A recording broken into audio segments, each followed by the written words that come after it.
Bienvenidos a El Debate. Normalmente, cuando intentamos diagnosticar un momento histórico, esperamos, digamos, la claridad binaria de una radiografía. Claro, que un hueso esté rato o no lo esté. Exacto, como en la medicina o en la ingeniería. ¿Te gusta ver esa línea blanca y dentada, señalar la placa y decir, ahí está el problema, causa y efecto? Es reconfortante, la verdad. O sea, nos gusta que las cosas sean tangibles, que los motivos de las figuras históricas encajen en cajas pues perfectamente delimitadas y etiquetadas. Pero cuando das un paso hacia el análisis del mundo antiguo y las verdaderas motivaciones de sus protagonistas, de repente, esa máquina de rayos X se estropea por completo. Totalmente. Nos metemos en un auténtico lodazal histórico. Y, bueno, la pregunta fundamental que articula todo el material que vamos a desgranar hoy es directa, pero inmensamente compleja. ¿Quién fue Jesús de Nazaret? Una figura sobre la que curiosamente se sigue generando una fricción intelectual fascinante. Porque cuando analizas la historia te das cuenta de que no hay un consenso limpio. Y esa fricción es precisamente lo que queremos explorar hoy, porque yo, como defensora de una postura más teológica, sostengo que el material revela a una figura primordialmente espiritual, cuyo objetivo principal era la transformación interior y el bienestar humano. Y yo, por mi parte, defiendo que el contexto visual y textual que tenemos exige entender a esta figura como un actor ineludiblemente político, o sea, un líder de resistencia frente a la ocupación imperial. Creo que ese es el punto de partida idóneo para nuestro intercambio. Así que, déjame desarrollar mi posición primero. Adelante, te escucho.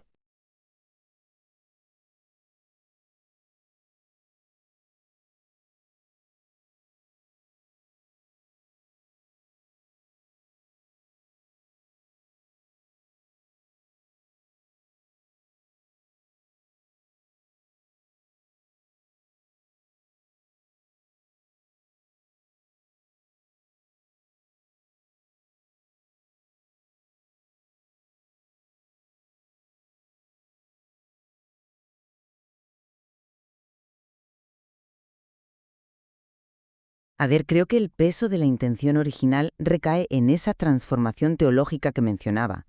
El núcleo de mi argumento se encuentra encapsulado en el propio concepto que rescata la obra de 2001 de José M. Castillo, titulada Dios y nuestra felicidad. Un título muy sugerente. Lo es, y lo que este planteamiento nos indica no es una directriz para montar un estado tapón en Oriente Medio, ni es un manual táctico de guerra de guerrillas, fíjate, nos habla de una tesis profundamente íntima. Nos dice que el mensaje de esta figura giraba en torno a la búsqueda de una relación con lo divino que desemboca en la plenitud humana. Ya, pero felicidad es un término que, desprovisto de su contexto histórico, puede sonar inofensivo, casi de autoayuda moderna. Bueno, no es autoayuda. Es una reestructuración completa del propósito vital. Y si miras las evidencias visuales del material, cimentan esta postura pacífica e introspectiva. Tomemos la escena del bautismo, por ejemplo. Ajá. Esa imagen clásica de la figura sumergida en el agua, ¿qué mecanismo opera realmente ahí? El agua no es un elemento de conquista territorial, ni de coerción. Es el símbolo universal de la limpieza, de la renovación que ocurre de puertas para adentro. ¿De acuerdo? De forma simbólica. Exacto, en la conciencia. No hay espadas ni estandartes militares en el río Jordán. Y si observamos la otra gran constante, la del hombre leyendo e interpretando rigurosamente un pergamino, pues estamos ante la prueba de un debate estrictamente intelectual. Todo apunta a un movimiento alejado de la insurgencia armada. Vale, entiendo perfectamente la narrativa pacífica que construyes a partir del agua y del pergamino. Pero considero que esa lectura omite el peso aplastante del escenario geopolítico. ¿En qué sentido? Pues en que mi visión se enfoca en la cruda realidad de la mecánica del poder de la época. Antes mencionaba los celotes. El material enciclopédico nos señala explícitamente que el término celote tiene artículos dedicados en 52 idiomas diferentes en la actualidad. Sí, es una métrica impresionante. No es una simple curiosidad, claro. Nos demuestra empíricamente la magnitud, la trascendencia y el impacto del fervor revolucionario en la Judea del siglo I. Ya, pero ¿cómo defines exactamente esa amenaza celote en contraposición al mensaje teológico del que hablo yo? Es que no estamos hablando solo de un vago descontento ciudadano, ¿sabes? Los celotes operaban mediante mecanismos muy concretos: resistencia fiscal radical, negación a pagar tributos y, bueno, en las facciones más extremas, guerra de guerrillas. Claro, actos violentos. Actos políticos directos. Para ellos, pagar el tributo al César no era solo una faena económica, era una blasfemia directa contra Dios. Y en ese entorno tenemos el mapa geográfico detallado de nuestras fuentes y la figura del legionario romano fuertemente acorazado. Ese mapa no es un dibujo del terreno, es un tablero de control logístico romano lleno de guarniciones. En un territorio bajo una ocupación militar tan estricta, cualquier líder que movilizara masas, hablase de felicidad o no, era intrínsecamente una figura de resistencia. El imperio no operaba con sutilezas. Y justo ahí es donde encontramos nuestro primer gran punto de contención. La naturaleza misma de esta idea de felicidad frente a la realidad de la ocupación. A ver. Si volvemos a la premisa de Dios y nuestra felicidad, editada por Desclée de Brouwer, la mecánica subyacente de este mensaje opera en un plano ajeno a la jurisdicción de Roma. El imperio dictaba los impuestos y las fronteras, es cierto. Y ejecutaba los castigos, no lo olvides. Y los castigos, sí. Pero el mensaje de esta figura buscaba emancipar el espíritu independientemente del gobierno terrenal, instaurar una jurisdicción interior, un reino de la consciencia donde el legionario romano simplemente no podía entrar. Vale, permítame detenerte ahí.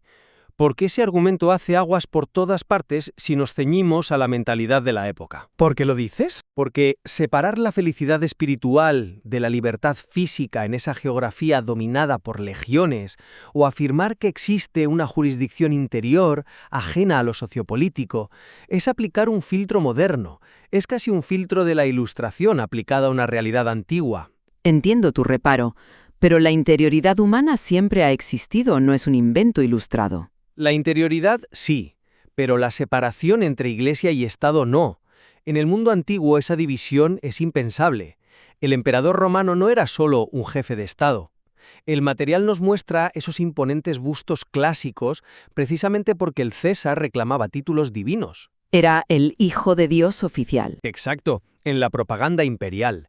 Por lo tanto, argumentar que alguien podía ir por Galilea predicando un reino alternativo y decir que eso era un asunto puramente interior, pues es ingenuo. Decirle a la gente que su lealtad última es hacia una entidad divina y no hacia el busto de mármol del emperador es la definición misma de sedición. Entiendo por qué piensas eso. Y admito que la falta de separación entre religión y Estado es un hecho innegable. Pero permíteme ofrecerte una perspectiva distinta con una analogía visual. Venga, a ver. Reducir a esta figura a un mero agitador comparable a los celotes es como analizar una gran pintura fijándose únicamente en su marco de madera. El marco sería Roma, entiendo. Exactamente. La ocupación romana, el soldado armado, la tensión fiscal. Todo eso es el marco histórico innegable. Sostiene el contexto. Pero el lienzo real, el verdadero foco de la composición, es la profunda transformación teológica que vemos en escenas como la del bautismo. Ya, pero el marco condiciona cuánto espacio tienes para pintar en ese lienzo. Lo condiciona, pero no dicta ni los colores ni la técnica. Fíjate en el mecanismo del bautismo. En aquella época, el templo de Jerusalén tenía el monopolio absoluto de la pureza ritual. Si querías limpiarte y acercarte a Dios, tenías que ir allí y pasar por sus intermediarios. Pagando, por supuesto. Claro, pagando. Al ofrecer la purificación de forma gratuita en las aguas del Jordán, esta figura estaba cortocircuitando el monopolio religioso. Eso es un cambio de paradigma teológico brutal, no militar. Es una lectura fascinante sobre el bautismo, la verdad. El cortocircuito al templo es clave, pero fíjate en un detalle que une tu argumento con el mío.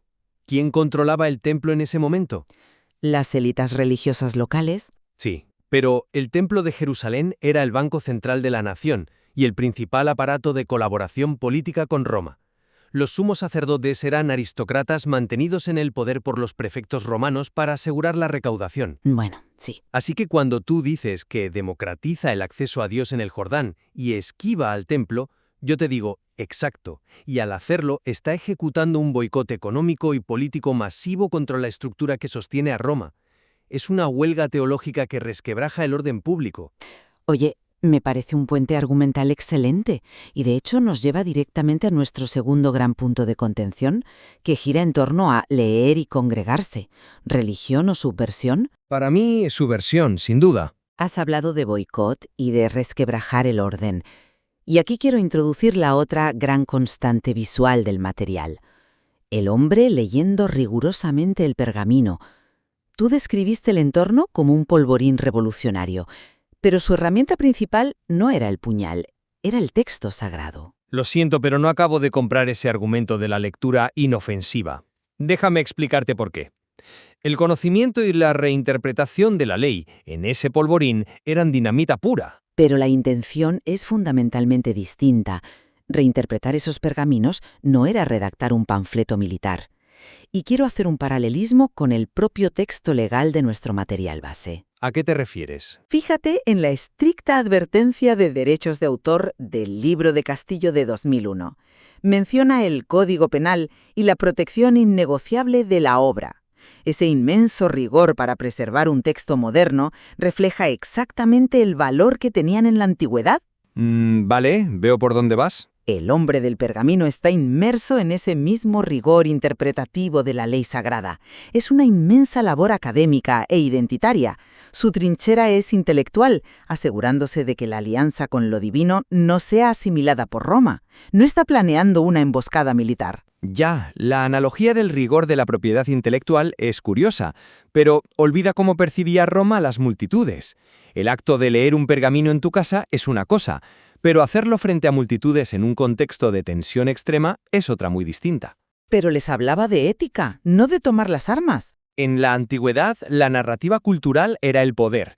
Cuando esta figura se planta ante cientos de personas y reinterpreta las leyes diciendo que la autoridad fluye a través de la ley divina y no a través de las lanzas romanas, está desafiando directamente a la autoridad, está rozando la ideología celote de insumisión. Pero un liderazgo fundamentado en el servicio, no en la dominación. Al imperio le daba exactamente igual la ética.